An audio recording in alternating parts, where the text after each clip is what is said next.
Bismillahirrahmanirrahim.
Alhamdulillah subhanallah alladzi wafaqa ibadahu al-mu'minina li adai al-a'mali shalihat wa syarah sudra awliya'il mutakin bil iman wa maja'a bi rasulahu minal hikmati wal ayat wa kasafan qulubi ahbabi khababal jahalati wal dhalalat wa yasar lahu minal baqiyati shalihat ma yadaba'una bi manajal jannat fadlan minhu wa ni'matan wa rabbuka yakhluqu ma yasha' wa yahdar minal makhluqat ahmadu subhanahu ala ma lahu minal asma'il husna wa sifat wa ashkuruhu ala mas'adahu minal in'am wal barakat wa asyhadu an la ilaha illallah la syarika lahu syahadatan arju biha ala darajat wa asyhadu anna sayyidina Muhammadan abduhu wa rasuluh sahibul ayati wal mujizat.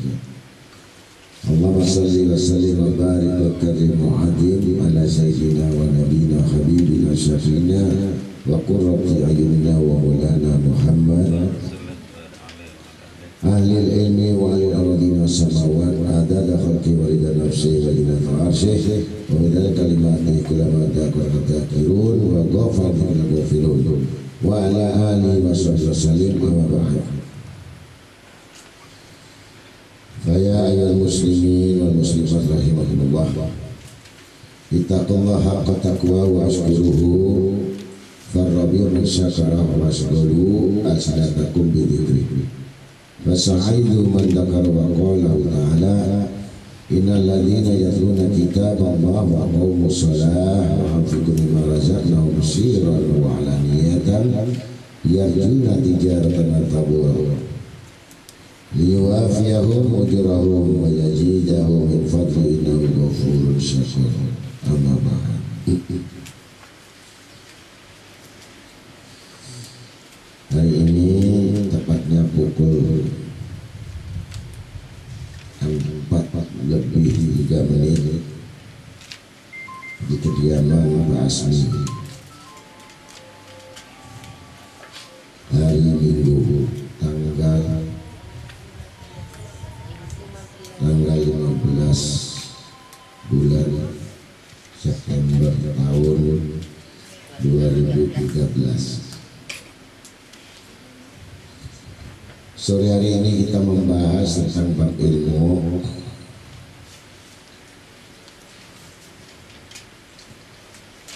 yang mana dalam firman Allah Ta'ala wa qauluhu ta'ala ara'aita man ittakhadha ilaha hawahu afa anta takuna alaihi wakila. Sadaqallahu bil azim wa rasulih. Dan surat Al-Furqan ayat 43.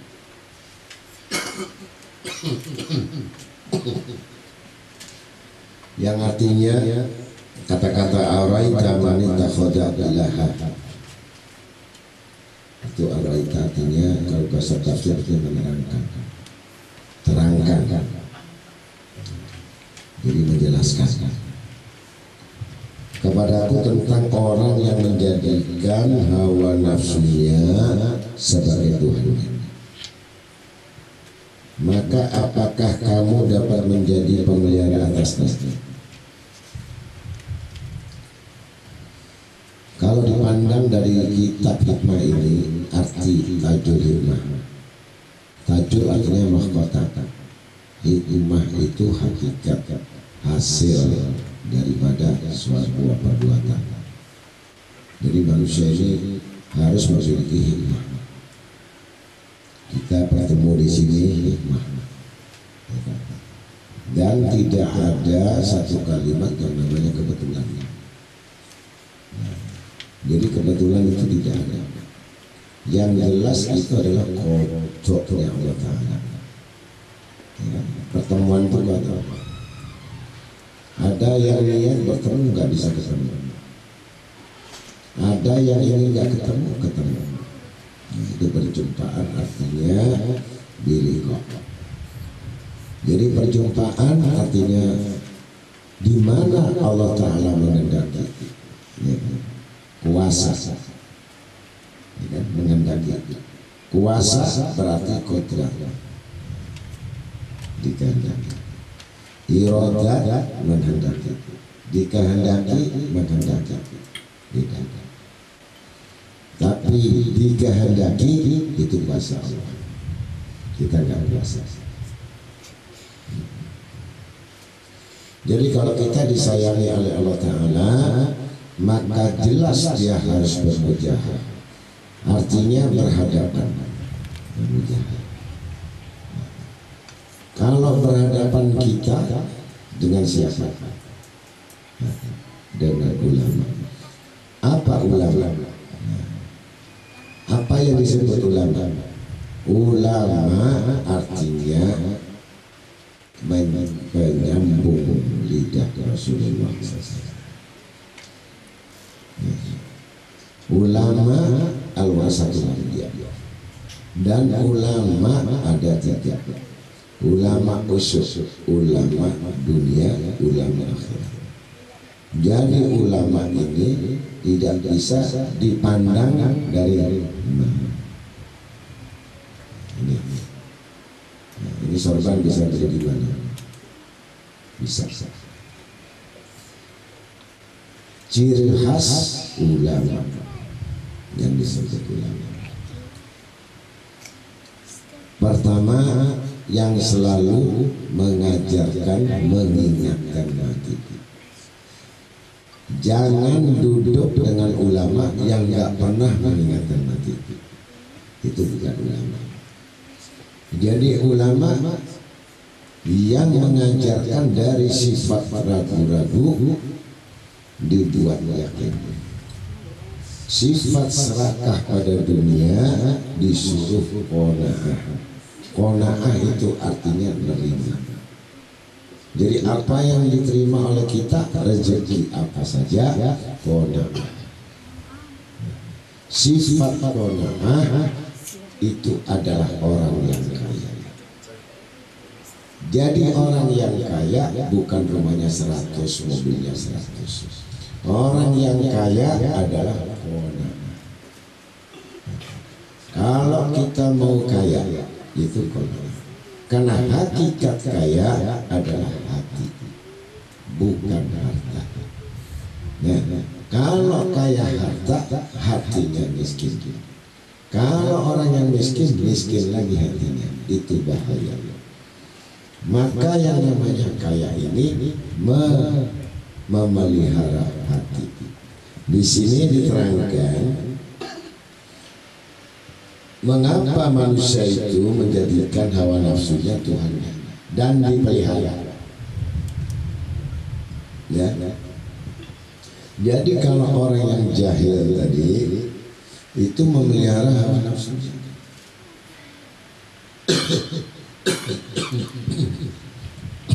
Enggak pernah puas apa yang dimilikinya.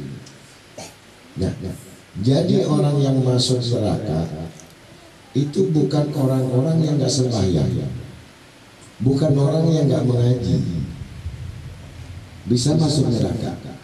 Disebabkan hanya nggak bersyukur. Jadi orang nggak bersyukur ini karena malah. Ya. Jadi kalau nggak bersyukur sudah jelas azabun alim. Adabnya sangat keras. Belum dosa. Jadi orang yang nggak bersyukur itu sudah mengalami dosa besar. Dan hukum orang bersyukur itu wajib, bukan sunnah. Nah, sekali lagi, banyak orang mengatakan bersyukur itu sunnah. Ya kan? Bersyukur wajib. Syukur adalah nikmat. Nikmat adalah iman. Nah, banyak mengartikan nikmat itu lain dari itu. Makanan nikmat, ya kan? Nah, kawin, punya mobil, menata rumah tangga, nikmat. Itu bukan nikmat. Nikmat dunia tidak dimaksudkan oleh Tuhan. Allah tidak berbicara masalah nikmat dunia. Nikmat iman. Sekali lagi, nikmat iman itu berarti mengetahui Tuhannya. Jadi orang yang nggak mengerti Tuhannya nggak tahu nikmat. Coba. Dan dalam satu hadis ada nikmat dunia ila qalillah. Jadi nikmat yang dimasukkan di dunia ini sebenarnya sangat sedikit sekali. Nah, kalau ingin nikmat yang tambah, bersyukur. Jadi syukur inilah yang bisa menambah. Dan musuhnya yang bersyukur kufur atas nikmat. Penyakit ini enggak peduli ulama, enggak peduli kiai, enggak peduli ustaz, enggak peduli orang melarat kaya miskin. Pokoknya yang mana manusia ini harus bersyukur. Ya kan? Nah, kalau alim nggak bersyukur, adab Allah. Nah, orang biasa nggak bersyukur, adab Allah. Diciptakan manusia ini tidak lain sama. Yang beda, yang satu mengetahui agamanya, yang satu tidak paham agamanya. Maka wajib kita untuk menuntut ilmu. Dan menuntut ilmu itu ada dua bagian. Ada yang disebut fardhu ain. Ya. Fardhu ain itu enggak boleh ditinggalkan. Nah, seperti salat lima waktu. Fardhu kifayah. Ya kan, boleh ditinggalkan. Seperti orang menyembayangi jenazah. Ya kan, itu fardhu kifayah. Kalau kita menguatkan ilmu tadi fardhu ain, berarti ada resiko tanggung jawab. Kalau fardhu kifayah itu bisa dapat, bisa hilang. Nah, namanya amal. Nah, orang beramal bisa hilang. Di mana hilangnya? Kalau tidak bersyukur. Jadi orang beramal tidak bersyukur artinya tidak ikhlas, ya kan? Nah, kalau kita bersyukur tambah. Kata-kata tambah berarti nikmat. Apa-apa yang dikurangi berarti nggak nikmat. Nikmat tambah ziyadah, ziyadatun. Ya, artinya tambah. Ya. Maka di sini kita ungkapkan dalam kitab Tajul Hikmah ini, di dalam wilayah atau daerah yang disebut hakikat itu, syaitan, nafsu dan malaikat tidak dapat memasukinya. Sebab bila berada di situ akan terbakar kecuali Allah. Karena Jibril alaihissalam berkata, kalau aku memasukkan ujung jariku ke alam ini, maka hangus terbakarlah aku. Jadi ada wilayah yang malaikat nggak sanggup.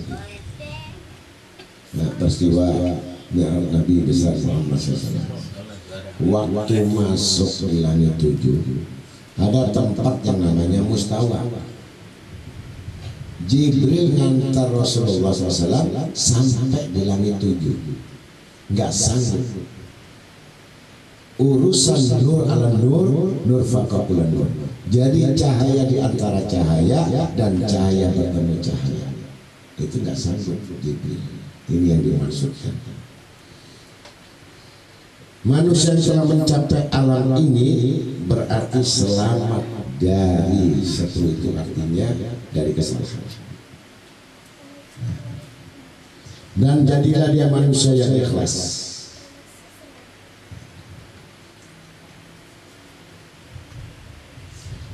Karena kedudukan manusia yang ikhlas itu tidak akan dicapainya keikhlasan itu sebelum mencapai hakikat itu. Jadi hakikat artinya mengetahui setan itu musuhnya, nafsu musuhnya, dan malaikat yang mengawasinya.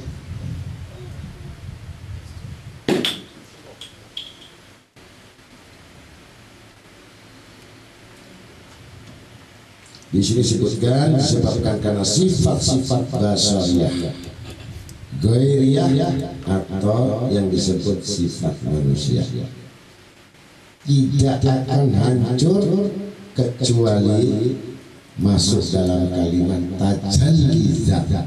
Tajalli ini artinya ya, perjumpaan dengan Tuhan, perjumpaan dengan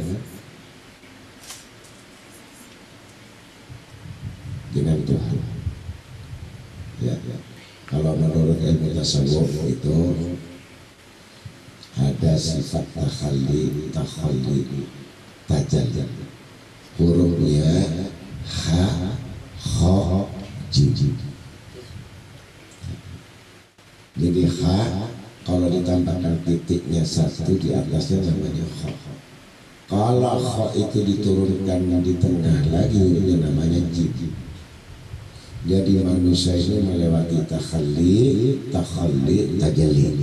tajalli bertemu dengan Tuhan. Nah, ini tidak gampang prosesnya kecuali dengan sifat-sifat yang ada. Dan sifat bodoh itu akan hilang dengan ma'rifat zat. Jadi kita ini menghilangkan sifat kebodohan ini kecuali bermakrifat kepada Allah Ta'ala. Ma'rifat yang bisa dipelajari pada hari-hari, setiap apa yang kamu pandang bermakrifat. Contohnya begini, kecil saja. Kita memakan kue, kita tidak melihat sifat kue itu, tapi melihat sifat kue itu siapa yang buat dan siapakah yang namanya kue ini bahan dari apa. Kalau sudah kue, udah jadi kue, orang tinggal menikmati makan, ya kan? Tapi kalau orang yang berilmu itu tidak melihat kue, dia melihat unsur-unsur sifat kue itu, ya kan? Kalau terlalu banyak gulanya, kalau terlalu banyak tepungnya, kalau nggak seimbang dia dengan menteganya, tidak seimbang dengan telurnya, nggak bakal jadi kue. Karena dia tahu membuat kue itu ada resep. Kalau bertambah gulanya tentu tidak bagus. Terlalu banyak telurnya nggak jadi namanya kue. Terlalu banyak tepungnya jadi keras, namanya jadi roti goreng. Ya kan? Nah, di situ unsur komponen dari kue itu apa namanya, kue lapis atau kue apa saja pastel, Itu semua dia berani melakukan untuk membuat karena dia yakin. Nah, yakin seseorang itu karena dia tahu. Tidak akan dilakukan yang tidak tahu, melaksanakan membuat. Nah, itu latihan. Itu makrifat. Jadi kata-kata marifat mengenal Tuhan itu tidak melihat wujud Allah, tapi melihat alam semesta ini pasti kamu akan tahu. Contohnya kamu melihat itu gedung di depan rumah, kelihatan kosong, nggak ada orang, tapi kamu yakin atau tidak bahwa rumah itu ada yang punya milik. Tidak jadi sendiri itu gedung kalau tidak dibuat. Iya. Begitu kalau kamu saksikan matahari dan langit beredar dengan peredarannya, tentu kamu bertanya siapa yang punya milik. Tidak dengan sendirinya jadi, kecuali dijadikan. Sama dengan kita masuk di hotel atau di mall, ada pintu yang namanya otomatis, ya kan? Begitu kita lewat buka, itu pintu bukan otomatis, diotomatiskan. Kalau nggak diinjek nggak bakal keluar itu yang namanya pintu. Maka gerakan apapun yang ada, tidak ada sesuatu yang aneh, otomatis, tapi diotomatiskan. Jadi unsur kebetulan itu tidak ada sebenarnya. Kalau mau berpikir sebentar. Kalau tidak mau berpikir, inilah yang disebut musibah. Ya. Disebut manusia karena berakal. Disebut manusia karena berguna. Apabila manusia itu tidak berguna, maka itu bukan manusia.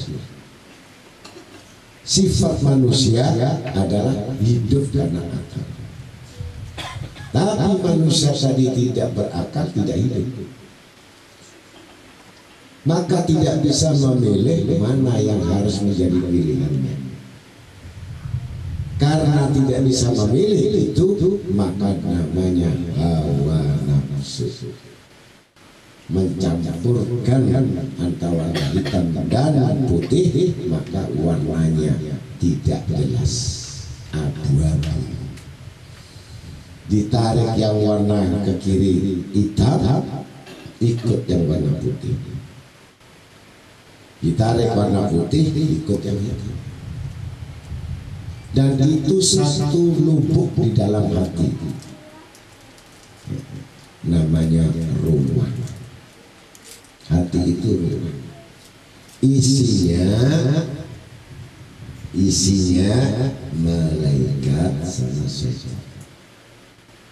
Di antara malaikat dan setan ini, di tengahnya lagi sangat tipis, namanya hawa nafsu. Dan hawa nafsu itu bisa difungsikan atau sama sekali tidak difungsikan. Ditekan supaya tidak berfungsi, tidak akan pernah Allah Ta'ala menitipkan hawa nafsu. Nah, nafsu inilah cenderung kepada perbuatan malaikat atau cenderung kepada perbuatan syaitan. Ya. Kalau kuat itu malaikatnya, berarti disebut nafsul mutmainnah, nafsu yang diridai Allah. Nafsu yang tidak diridai Allah Ta'ala, ini unsur nafsu yang bekerja sama dengan syaitan, bin iblis, bin jahanam, bin laknatullah. Tapi di dalam keinginan disebut azam. Azam ini ada keinginan. Dan sifat keinginan manusia ini maunya terburu-buru, maunya cepat, maunya segera, dan tidak mau sifat bersabar. Itu sifat manusia. Kalau sudah sifat terburu, itu pasti keluar idealis, egois. Dia tidak peduli orang lain menderita, dia tidak peduli kepada siapapun makhluknya itu rusak, yang penting dia menang. Itu sifat laki atau wanita sama. Kalau sudah emosionalnya keinginan itu tidak tercapai, maka dia memaksakan sesuatu itu dengan jalan pintas. Keputusan yang diambil bukan keputusan Rabbul Alamin, tapi keputusan di antaranya hawa nafsu.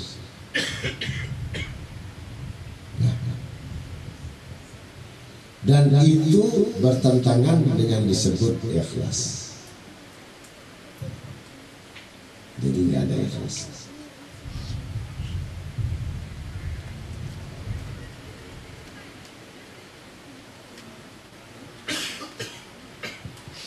Dan apabila Allah Ta'ala itu memberi kepada manusia berupa ilmu yang dikehendakinya pada derajat yang dikehendaki, nggak ada batas dan tidak berperantaraan lagi. Jadi nggak ada perantaraan, langsung. Itu namanya walladzina amanu bittaqwallaha wa yu'allimukumullah. Jadi orang-orang yang beriman dan takwa itu langsung Allah mengajarkan dengan ilmunya langsung. Jadi takwa dalam arti apa yang dimaksud. Bisa kita secara zahir takwa. Badan kita sunnah, sembahyang kita benar. Tapi yang sangat tidak diteliti, najisnya hati. Ya kan?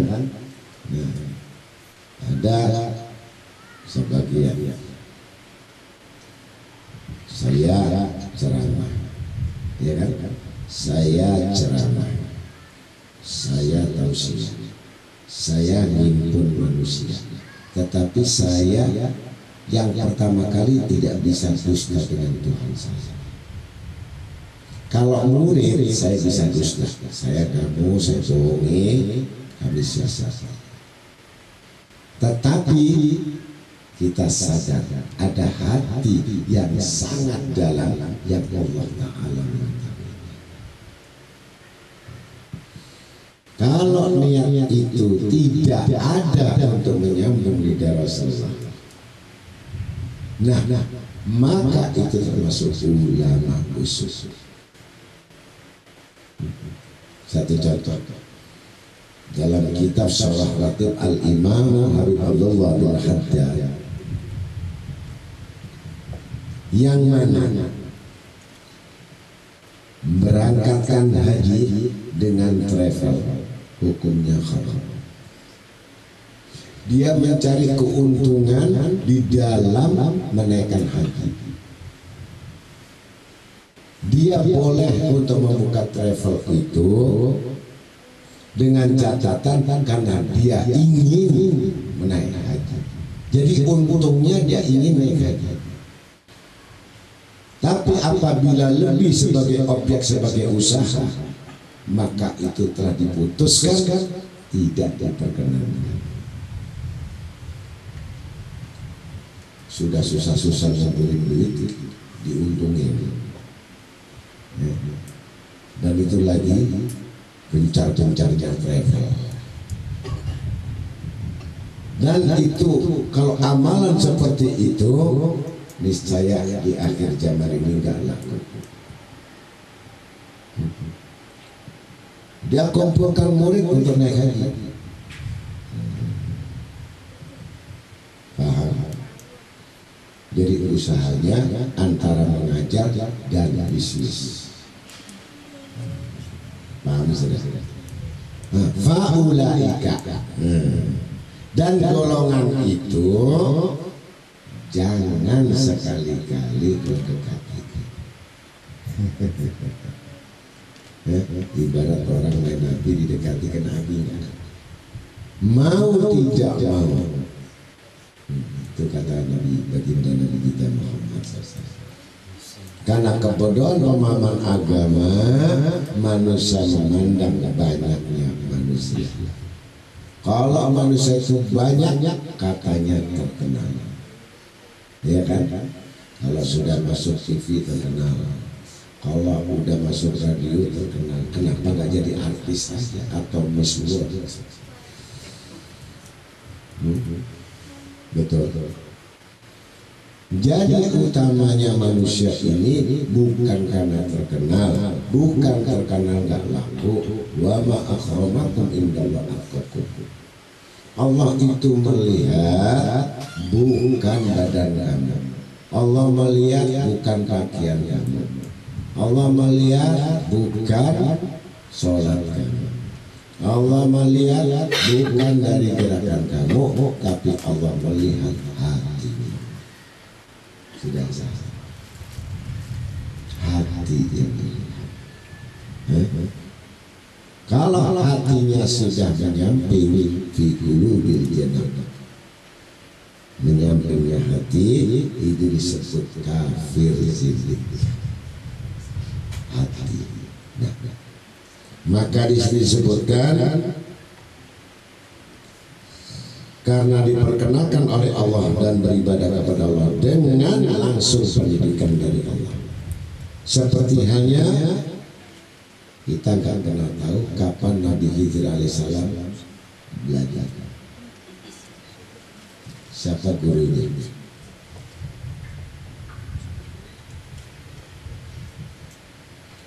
Tetapi Allah mengendaki di alam arwah menyaksikan roh-roh kudsiyah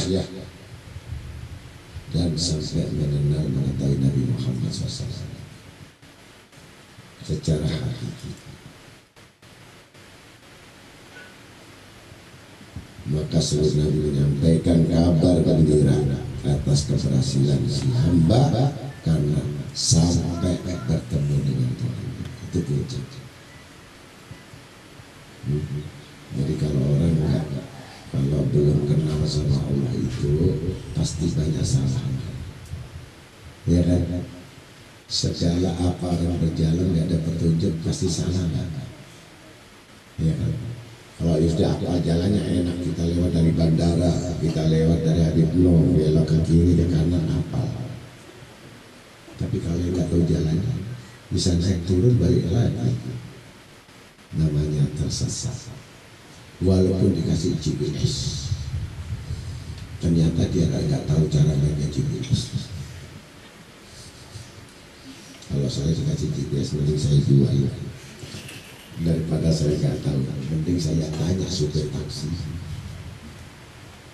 Paham sudah? Nah, begitulah firman Allah dalam surat An-Nisa ayat 9, wa husna ulaika rafiqa, dan mereka itulah teman sebaik-baiknya.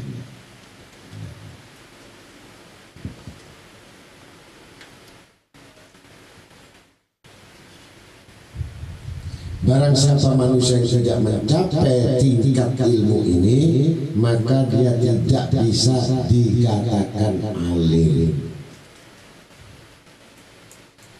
Walaupun muridnya puluhan ribu.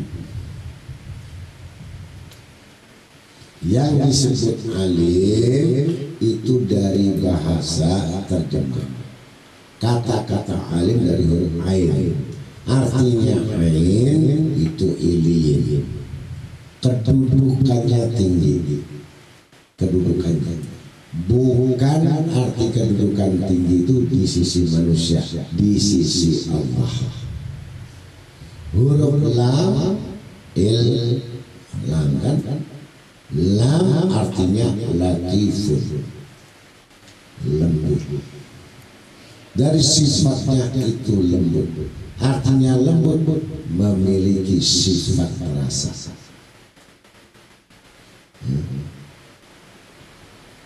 Baik terhadap makhluknya, sampai merasakan bagaimana nafasnya pohon dan bunga yang di hadapannya. Kalau kita Kira-kira perhatian dengan bunga. Nah, sekecil apapun dia merasakan bahwa di dunia ini ada yang mematikan, ada yang menghidupkan. Ya kan?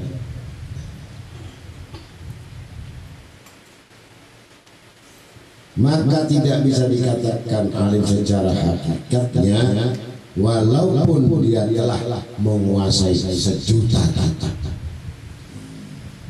Jadi kitabnya ditentangkan sudah tahu, tapi nggak bisa jadi alim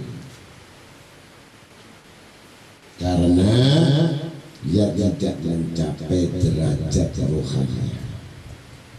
Jadi derajat rohani ini paling penting, ya, bukan derajat jasmani. Sekarang saya tanya, ya, kalau kita mau berbuat baik setiap saat bisa nggak? Bisa nggak setiap saat? Berbuat baik setiap saat? Nggak bisa nggak? Siapa yang berbuat baik?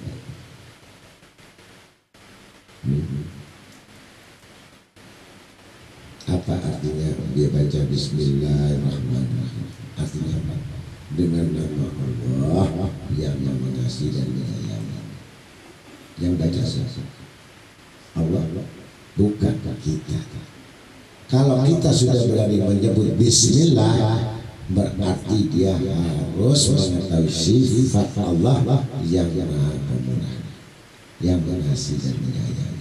Kalau sudah baca Bismillahirrahmanirrahim tidak bisa mengasihi dan menyayangi, berarti batal hukumnya.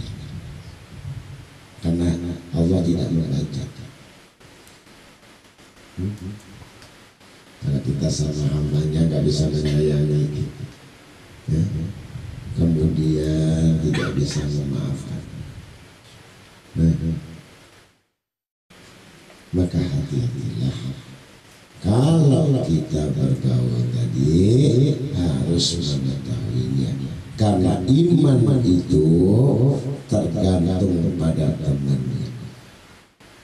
Kalau temannya itu suka bohong terus, itu dengan sendirinya dia ikut juga golongannya, namanya faulaika, kelompoknya. Iya kan? Nah, 2 hari 2 malam kita bersama dia, yang suka ngurusin dunia melulu, yang nggak sembahyang, mau nggak mau si teman yang sembahyang mulai gugur sholatnya. Iya Bapak. Nah, kemudian kita kumpul sama orang yang khianat terus, kasih amanat khianat terus, mau tidak mau dia jadi orang pengkhianat. Padahal di sini disebutkan ulaika rafiqa, artinya orang yang berteman, sahabat yang baik. Ya, kita buktikan. Ya, kita buktikan masuk di tempat minyak wangi kemarin. Ya, saya masuk bilang kemarin, ya, shop siap itu kan ada contoh disemprot semua mulai kaki sarung pulang bawa wangi, nggak bayar. Iya kan? Kalau kita masuk di tempat tukang kambing, mau nggak mau bau kita juga kayak kambing. Iya kan? Nah, kalau kita kumpul sama yang wangi, insya Allah ikut wangi. Nah, yang dicintai Allah Ta'ala seperti ini, duduk begini ini, ya, wangi di dunia, wangi di akhirat, dan dirindukan surga. Kok nggak mau? Ya, pada kita nunggu mau ke bandara. Orang yang cerdas, orang yang cerdik itu tidak akan menyia-nyiakan kebaikan itu. Orang yang fajir menyia-nyiakan semua waktunya. Paham? Nah, ini kalau guru udah jauh dari Singapura habis. ditakoni semuanya. Jangan dibiarin istirahat. Ya kan? Jadi guru diuber sana, di Jawa diuber, Singapura diuber, terus ditungguin. Ambil hikmahnya. Pertemuan itu tidak bisa diulangi, nggak bisa dikotok. Yang bisa dikotok puasa dan sholat. Ilmu nggak bisa dikotok. Nah, ini kita lanjutkan.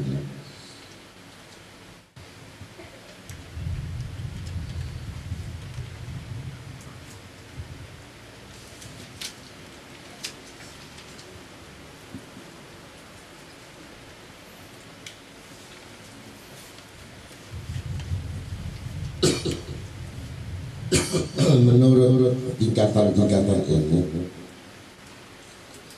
diibaratkan ilmu itu seperti pohon buah kelapa. Kalau pohon kelapa itu mulai dari pohonnya sampai daunnya sampai kelapanya, buahnya, semuanya berfungsi. Daunnya untuk ketupat, untuk kemanten, ya. Kemudian lidinya untuk apa? Gelunggunya untuk jembatan, untuk tiang rumah. Kalau kelapanya, kulitnya untuk apa? Esek. Batoknya untuk bahan bakar atau untuk minyak. Bahkan sekarang batoknya kelapa ini dibuat lantai, diekspor di Jepang. Dari batoknya kelapa. Ya kan? Kelapa masih manfaat, tapi jadi manusia kok nggak manfaat. Betul. Kalah sama kelapa. Kemudian nyurnya untuk apa? Nah, ampasnya untuk apa? Makanan badak. Semua manfaat. Ampasnya buat makanan badak. Degan airnya untuk menetralkan racun di dalam tubuh. Mana yang kasihan? Semua. Ya kan? Nah, begitu pertemuan jangan nggak manfaat. Maka diletakkan kepada Allah Ta'ala hanya orang yang berilmu, yang memahami agama, yang bersih hatinya. Selama dia tidak paham dengan agama, di sisi penyakit hatinya masih banyak. Paham? Selalu curiga sama orang, selalu dia tidak sangka buruk sama orang, selalu dia meneliti keburukan orang, selalu menyelidiki orang, selalu karena kebodohan. Betul apa betul? Kalau orang berilmu tadi pandangannya lain. Dia tahu apa diciptakannya di hadapannya, makhluk tak ada batilan, dan tidak ada satu pun yang mubazir apa yang diciptakan Allah.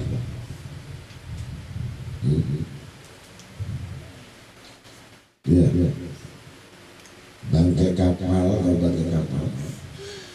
kan kalau orang melihat bangkai kapal nggak ada gunanya, iya kan? Ditimbang di tukang lowak masih jadi duit. Iya kan? Apa saja kalau mau berpikir positif thinking pasti dia dapat untung. Tapi kalau dia mengatakan itu hati-hati, besi itu ngandung titanus, jangan dekat-dekat, berarti nggak mau risiko. Padahal bangkai kapal jadi baja lagi, diekspor di Jepang jadi mobil bagus. Ya, positif. Ya. Sekarang umpamanya kalau kamu di rumah ada melihat barang kotor, cepat-cepat mau dibersihkan apa enggak? Mengganggu apa enggak? Mengganggu kan? Nah, kenapa rumah yang bagus, yang mulus dengan tekel dari Itali semua, ya kan? Lantainya, perabotannya mulus, padahal enggak ada debu, masih kotor. Kayak mana debunya? Ya kan? Kenapa dibuat demikian halusnya oleh Allah Ta'ala? Supaya berguna. Kain lap berguna, kain yang sobek berguna, ya enggak? Berguna semua. Keranjang sampah laku. Kalau rumah nggak ada tong sampahnya gimana tuh? Kamu nggak mau yang jelek. Kalau nggak mau yang jelek, jangan kumpulin sampah di rumah. Ya, WC kelihatannya masya Allah pasirnya mulus, bersih, baunya Dettol, tapi dalamnya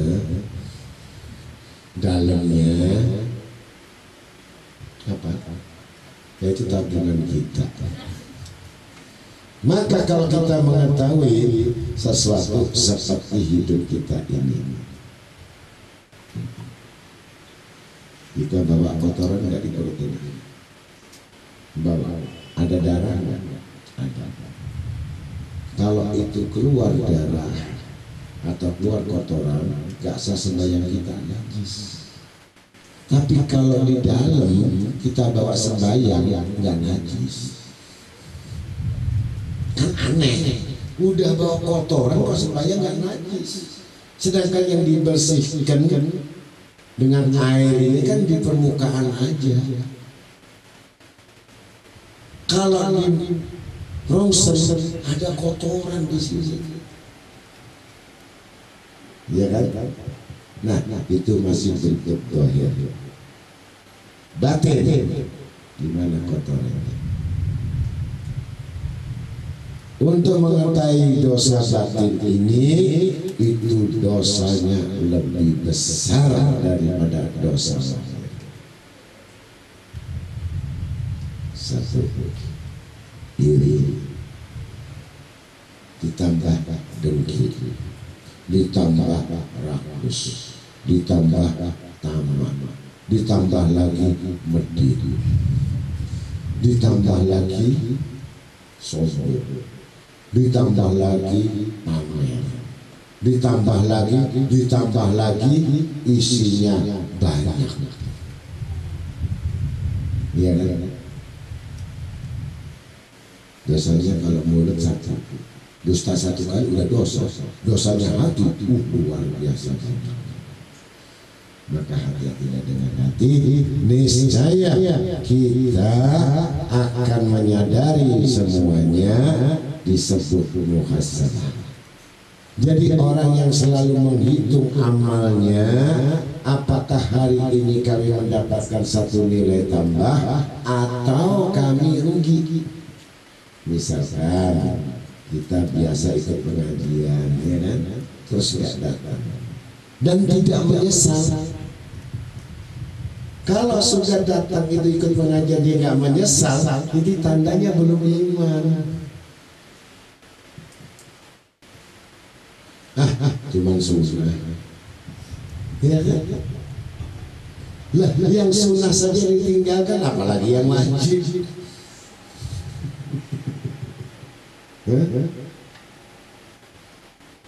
Nah, jadi kalau kita mengetahui demikian itu berarti usaha kita.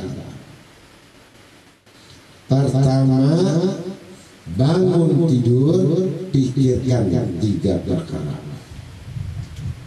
Yang pertama, kau berpikir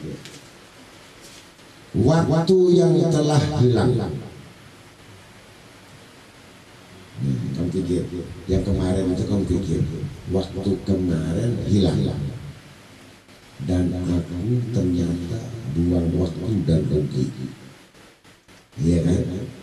Dan yang kedua adalah yang sekarang ini, aku harus berlaku kebaikan-kebaikan. Dan yang ketiga, esok hari persiapkan Anda untuk menghadapi malaikat Israel. Artinya bukan minta mati, waspada. Ya kan? Banyak teman-teman kita masih muda, bahkan bapak ibunya, kakeknya belum mati, cucunya mati dulu. Iya kan? Nah, kalau kita sudah tahu seperti itu, berarti jangan dipermainkan oleh dunia ini. Nah, artinya kita bekerja, kita berusaha, kita berniaga, sarananya hidup, bukan jaminan. Coba ibadah Allah Ta'ala ngasih begini, ya kan? Tidak semuanya selera. Ada satu yang selera, dia mencari pohon, nggak ada. Ubi kayu yang kering, udah bosan makanan ini, cari ubi kayu, nggak ada. Lihat. Dia senangannya dari makanan ini, saya paling senang, saya mungkin dapat soklat. Enggak ada soklat.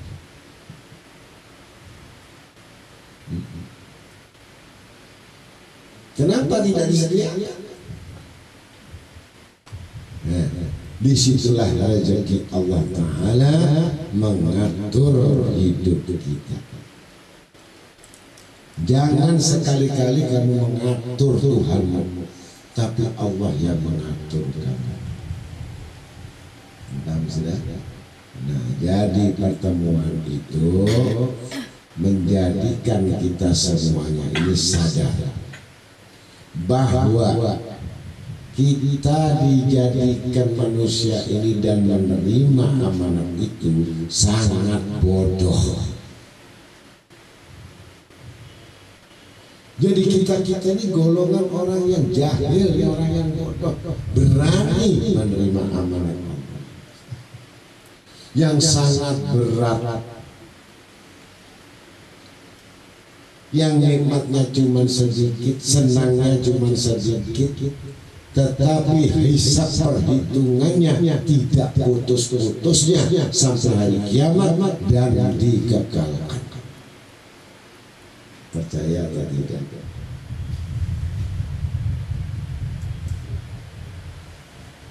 Sementara kita memikirkan sesuatu itu yang semuanya nantinya tidak ada apa-apa. Yang kita punya milik ditinggal, yang kita usah mati-matian ditinggal. Kalau harta jadi warisan dan rebutan. Ada kira-kira warisan, yang namanya warisan kamu ninggalin anak-anakmu, ini ibu punya warisan yang dari Nabi kita Muhammad SAW, yang satu kitab Al-Quran, yang satu hadis, ini kitab tahlil, ini kitab mujarobat, ini kitab doa. Monggo dibagi warisan. Nyamuk nggak anaknya? Saya mau tanya, Nabi itu meninggalkan warisan apa?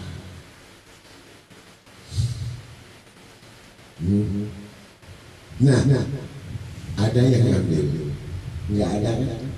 Satu contoh, ya kan? Kamu saya kasih kitab itu, kitab tahlil, ya kan? Terus sama uang 1 juta, milih uang 1 juta atau milih kitab tahlil?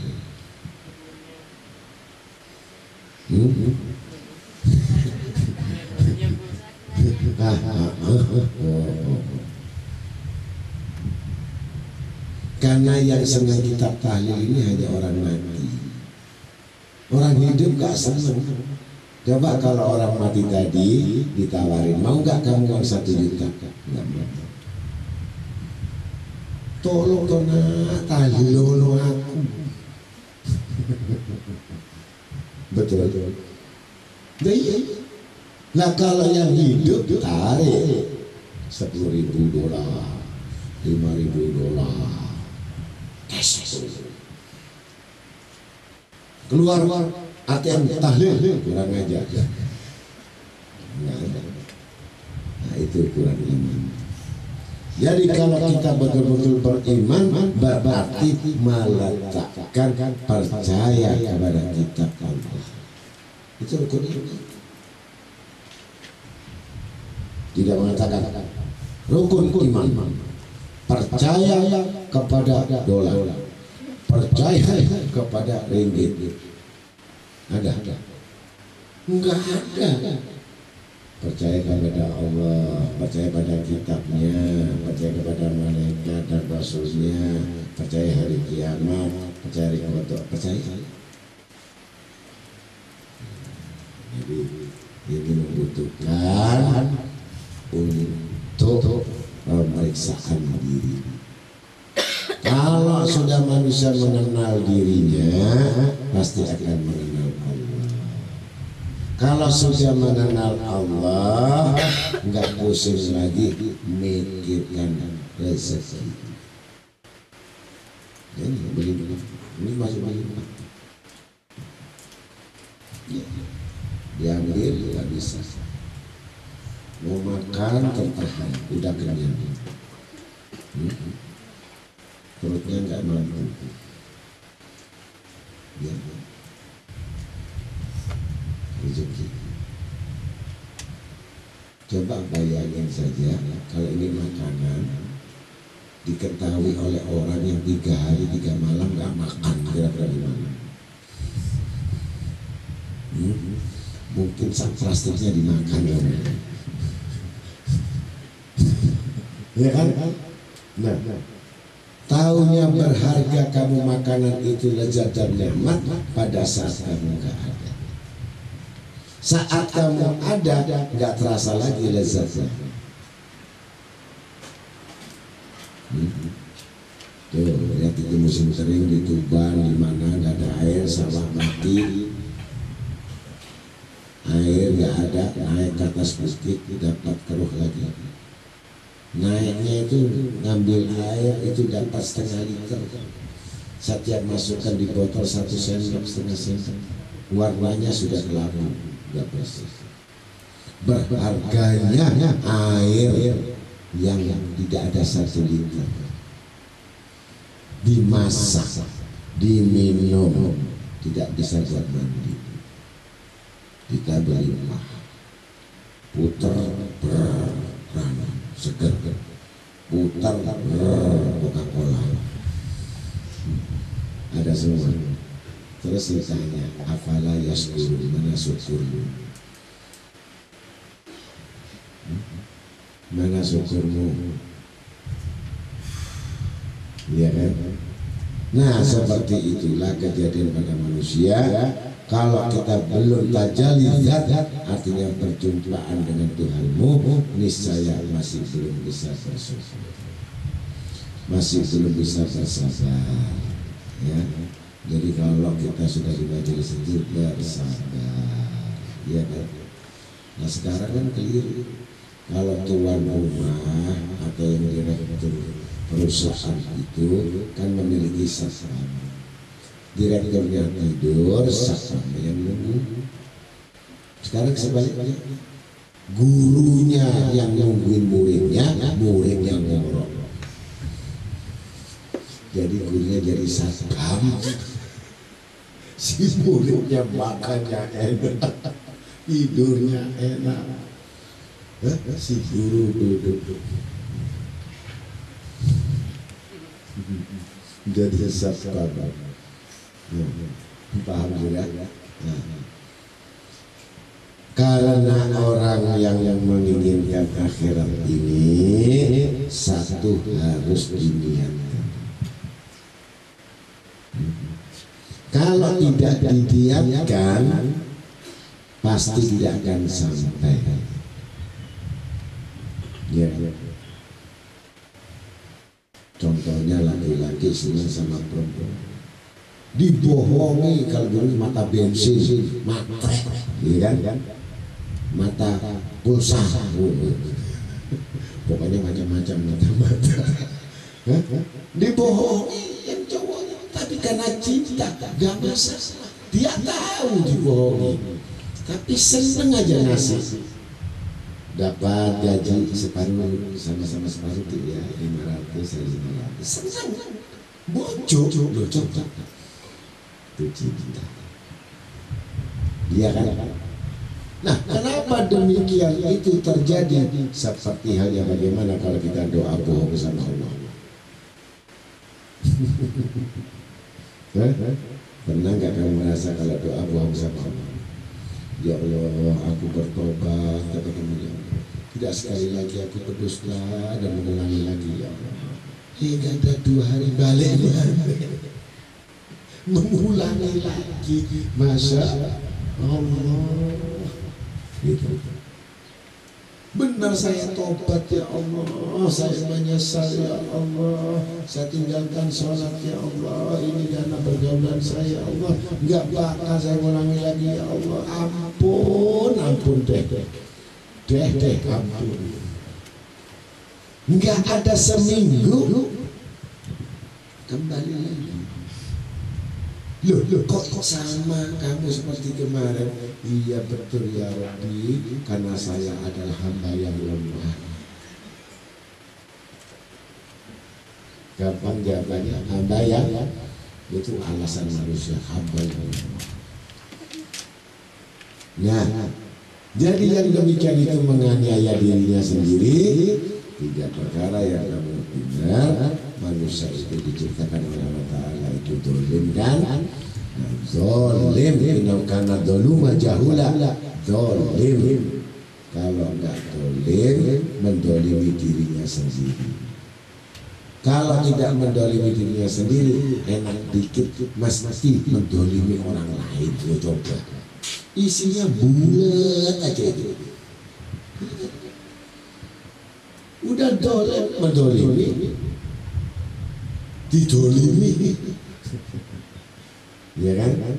Nah, maka di situ bertobatlah kepada Allah dengan tobat yang sesungguhnya, dengan cara menghindari teman dan sahabat yang sekiranya tidak pernah memberikan kebaikan.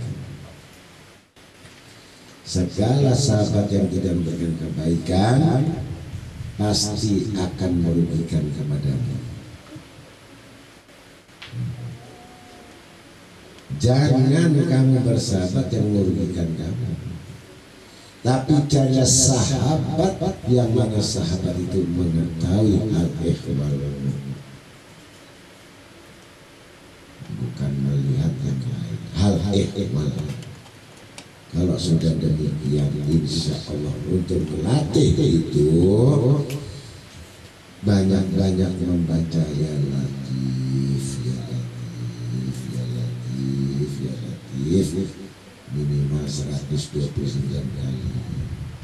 Ada yang 386 kali, ada yang baca 1000 kali, ada yang sampai 1000 kali, 10.000 kali. Dengan apa? Sambil nyuci ya Latif, ya Latif, ya setrika ya Latif, ya Latif. Tidak harus disajakan, nyuci mau. Jadi apa kesempatan bisa membaca ya Latif untuk membekuk, merubah hati yang tidak paham ini. Hati ini banyak gak paham, supaya paham banyak baca ya Latif. Insya Allah kalau ada kesalahan langsung Allah itu berikan petunjuknya.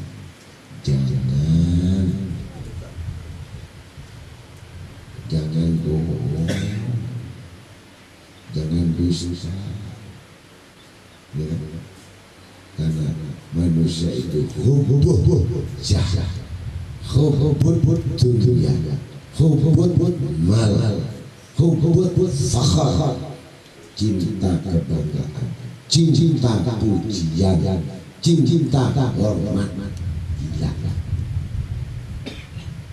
Sadar atau tidak?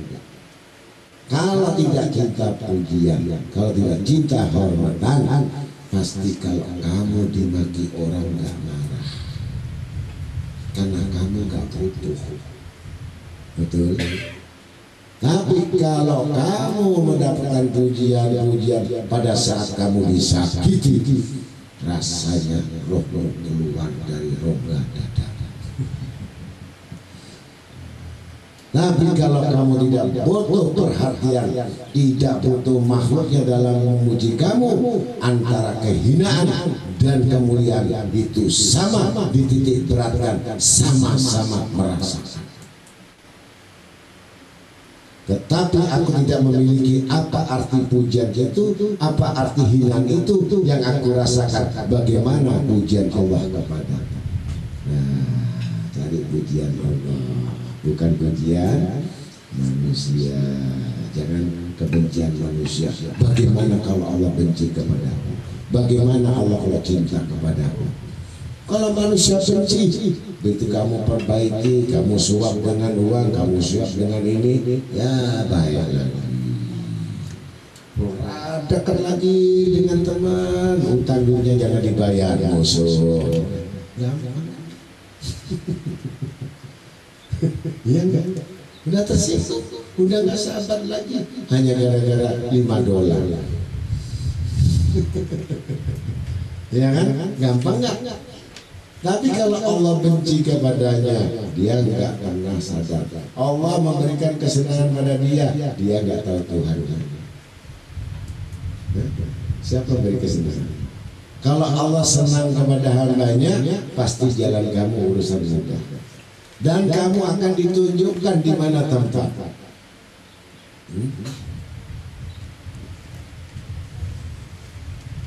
Jadi imannya nggak ikut sana, ngekor nggak begitu. Jadi kita tahu, saya mengambil pilihan. Kalau ini pilihan yang terbenar, kenapa saya milih yang lain? Goncang lagi, ya kan? Karena nggak tahu. Orang nggak tahu itu kalau milih, kira-kira benar nggak? Ada orang buta masuk di mall kan, di situ pegang kain halus. Oh ini pasti bagus, halus tipis. Nggak tahu dia baju luntur. Jalan lagi dia pegang lagi, oh ini bagus. Ya, ternyata bukan baju, kaos. Milih lagi sana, salah lagi. Karena enggak tahu. Jangan coba-coba memutuskan satu perkara yang kamu tidak tahu. Paham sudah? Kalau tidak tahu, jangan ambil keputusan. Kecuali belajar terlebih dahulu, baru kamu menjalankan keputusan. Paham sudah? Cukup sudah 1 jam. Ini sudah lebih 8 menit. Sebetulnya masih banyak lagi kalau kitab ini kita ungkap, tapi yang garis besarnya adalah melaksanakan, mengamalkan apa kata hatimu. Karena hakikat apa kata hatimu, hati kecil itu kamu berbicara dengan Tuhan. Maka kebenaran itu ada hati kecilmu. Contohnya, ada barang di jalan, kita mau ambil, jangan, itu punya orang. Tapi nafsu ngomong, nggak apa-apa, nggak kelihatan orang.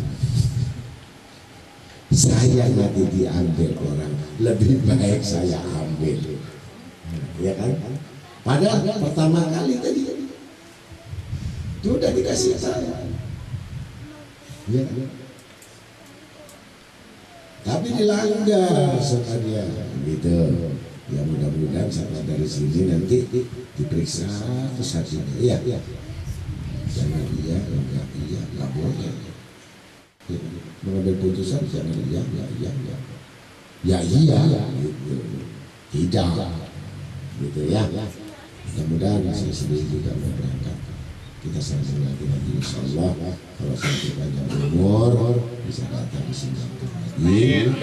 Kalau ada kesempatan lagi, kalau nggak ada kesempatan ya saya sudah jauh-jauh minta maaf, karena bukan saya tidak mau datang, tapi ada yang gerakkan datang, ada yang memutuskan datang, yaitu dengan niat. Kalau niatnya dia nggak mau datang, bagaimana mau datang? Tentu datang itu berdasarkan niat. Wassalamualaikum warahmatullahi wabarakatuh.